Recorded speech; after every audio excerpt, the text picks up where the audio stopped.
20 lira. Bir baba kızına kitap okuma alışkanlığı kazandırabilmek için ödül vermek istemiş.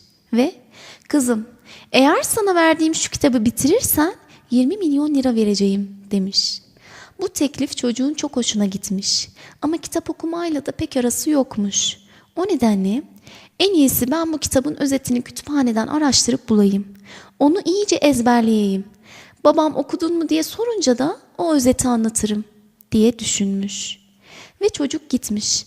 Kütüphaneden babasının okuması için verdiği kitabın özetini bulmuş. 2 sayfalık bu özeti iyi bir şekilde öğrenmiş. Tabii babası anlamasın diye bir haftada beklemiş.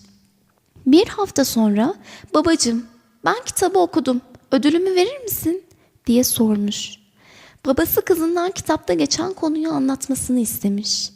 Ve çocuk güzel bir şekilde konuyu anlatmış. Ardından tekrar ödülünü istemiş babasından. Ama babası hiç beklemediği bir tepki vermiş ve kızına "Sen bu kitabı okumamışsın, beni kandırıyorsun.